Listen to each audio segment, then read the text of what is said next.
Real versus fake breakouts, liquidity traps. 5 का market breakout traders के लिए सोशल मीडिया पर जन्नत है, लेकिन रियल ट्रेडिंग अकाउंट्स के लिए नाइटमेयर। गोल्ड एक्स AUUSD हो, बिटकॉइन हो या high beta forex pairs, price रोज़ की हाइज और लोज तोड़ता हुआ नज़र आता है, लेकिन अक्सर ये ब्रेकआउट रियल नहीं होता। जो क्लीन ब्रेकआउट लगता है वो असल में स्मार्ट मनी का लिक्विडिटी ट्रैप होता है, जहां स्टॉप्स कलेक्ट किए जाते हैं ताकि बाद में असली मूव फ्यूल हो सके।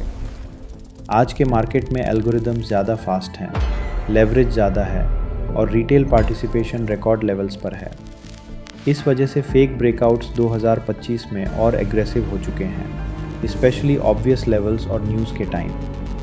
अगर आप हर रेजिस्टेंस के ऊपर बाय करते हो या हर सपोर्ट के नीचे सेल, तो समझ लो आप रिपीटेडली लिक्विडिटी बन रहे हो। सॉल्यूशन: ब्रेकआउट अवॉइड करना नहीं है, सॉल्यूशन है रियल और फेक ब्रेकआउट का डिफरेंस समझना, लिक्विडिटी और स्ट्रक्चर के थ्रू। फेक ब्रेकआउट कैसा लगता है? फेक ब्रेकआउट अक्सर तब होता है जब प्राइस काफ़ी टाइम रेंज में हो, इक्वल हाइज या इक्वल लोज बने हों, फिर प्राइस बस थोड़ा सा सपोर्ट के नीचे या रेजिस्टेंस के ऊपर स्पाइक करता है, स्टॉप्स ट्रिगर होती हैं, ब्रेकआउट ट्रेडर्स एंट्री लेते हैं और फिर प्राइस तेज़ स्पीड से वापस रेंज के अंदर आ जाता है।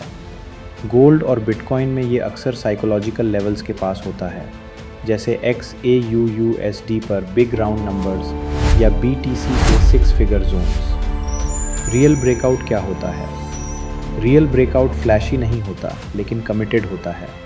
इसमें आपको दिखेगा स्ट्रॉन्ग डिस्प्लेसमेंट, सिर्फ विक नहीं, proper candle close, higher time frame confirmation, H4 या डेली क्लोज लेवल के ऊपर, और अक्सर एक क्लीन रीटेस्ट जहां से प्राइस फिर कंटिन्यू करता है।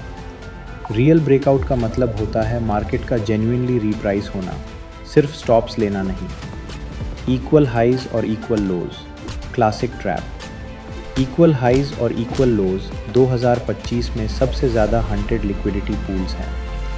रिटेल इन्हें स्ट्रॉन्ग रेजिस्टेंस या सपोर्ट समझता है, जबकि स्मार्ट मनी के लिए ये सिर्फ स्टॉप लॉसेस की लाइन होती है। प्राइस इक्वल हाइज के ऊपर स्पाइक करता है, लिक्विडिटी कलेक्ट होती है और फिर शार्प मूव ऑपोजिट डायरेक्शन में।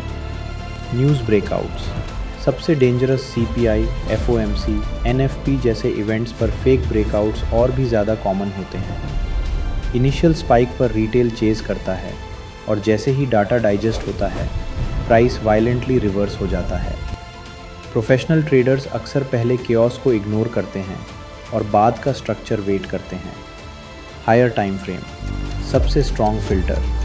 हर ब्रेकआउट से पहले ये सवाल पूछो, डेली या H4 ट्रेंड क्या है? प्राइस प्रीमियम में है या डिस्काउंट में? इस वीक कौन सी लिक्विडिटी पहले ली जा चुकी है? अगर ब्रेकआउट हायर टाइम फ्रेम के फ्लो के साथ है तो चांसेस रियल होने के ज़्यादा हैं। डिस्प्लेसमेंट और रीटेस्ट रूल: एग्जैक्ट ब्रेकआउट पर एंट्री लेने के बजाय स्ट्रॉन्ग क्लोज का वेट करो, इम्बैलेंस या FVG बनता देखो, फिर रीटेस्ट पर एंट्री लो। मूव्स कम मिलेंगे लेकिन क्वालिटी हाई होगी। Risk management, final shield. चाहे बेस्ट सेटअप हो, कभी कभी ट्रैप हो ही जाता है, इसलिए हमेशा फिक्स्ड रिस्क रखो। सेम जोन में ओवर ट्रेडिंग मत करो, स्टॉप लॉस को रिस्पेक्ट करो। फेक ब्रेकआउट्स तब डेंजरस होते हैं जब साइज़ ज़्यादा हो और ईगो इन्वॉल्व हो। कंक्लूजन: मार्केट लिक्विडिटी ट्रैप से भरा हुआ है। फेक ब्रेकआउट्स गेम का हिस्सा हैं। जो ट्रेडर लिक्विडिटी, स्ट्रक्चर और हायर टाइम फ्रेम कॉन्टेक्स्ट समझता है, वो ट्रैप का शिकार नहीं बनता। ब्रेकआउट से डरो मत, उन्हें फ़िल्टर करना सीखो। और जब लॉजिक क्लियर हो, मार्केट मैनिपुलेशन नहीं लगती, सिर्फ स्मार्ट मनी का सिस्टम लगता है।